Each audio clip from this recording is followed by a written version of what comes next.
back in the kitchen. Am I honestly ever anywhere else? Like, I feel like I spend all of my time in the kitchen these days. I'm here because this is one of those days when I really felt like I just lost my sparkle. I lost my joie de vivre. I didn't feel happy at all. Also, like, we're dealing with a situation of just like impossible gloom outside, and like, even as like gloom's biggest fan, like, I love it, usually it was even a little much for me. So what did I do about this? Well, I remembered back in the summertime how I'd made quite a good move one day in preparing an aperitivo hour for myself and my family. And you know, I hadn't really done one in quite a few months. I was like, why not? Didn't that bring great joy? Wasn't that great fun? And I want to update it for autumn. So that's what I did. I mean, I did the most here too. Like, I dragged myself all the way to the big Sainsbury's on a Sunday. It was really unpleasant, and I got the ingredients for what I suspect to be quite a nice autumnal aperitivo hour. We'll see. It could be terrible, but I'm planning to make some nice like mulled cider. I've never mulled cider before, so that should be fascinating.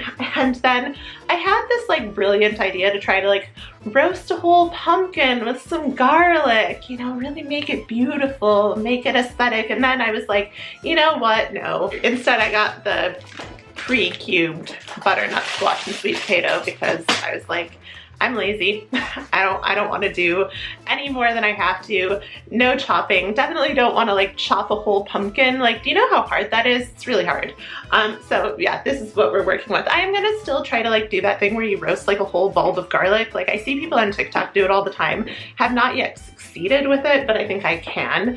I don't know, it should be pretty nice. So anyway, I'm gonna do all this. I'm gonna take the butternut squash and sweet potato. I'm gonna roast them. I'm going to roast them with some garlic. and then I thought maybe I would like blend them with some cream cheese to make kind of a nice like, you know, a nice savory, cheesy topping for some baguettes. So it's kind of like a, you know, I don't know what it is. So I'm gonna like maybe try to do like a topping, a savory kind of cheesy topping. I thought maybe I would also like infuse some like olive oil or butter. I haven't decided yet on how, you know, marginally healthy I want to be with some herbs, and then put it all on some toast. This isn't about food, it's about feelings. Though maybe food can create feelings, and this is the gamble I was taking when I set out to make this aperitivo. Create some nice, warm, autumnal feelings out of the gloom.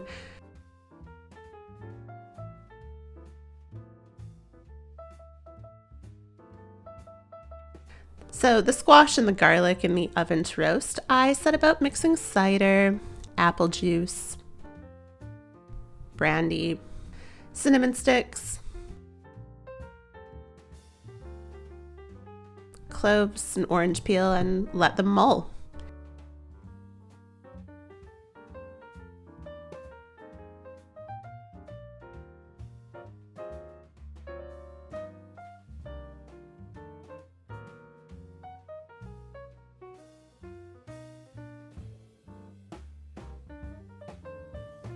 It's been one of those weeks when changes come on fast. Last Tuesday was the final day of a long-term freelance contract, a contract that had been quite literally my bread and butter. And when I couldn't complain anymore about how much work for others controlled my life, I had to switch to complaining about how I didn't have much money coming in anymore and how that was scary. I've found that the best way to break this loop of complaints is to do something with my hands, and cooking does tend to do the trick. I was finding, though, that general necessary meal cooking was not cutting it. It had started to feel like a chore, and this is where aperitivo hour comes into play.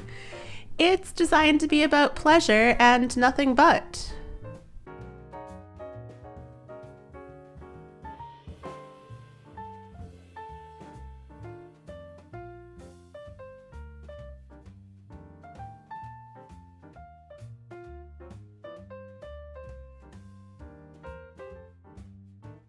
The thing is, it worked.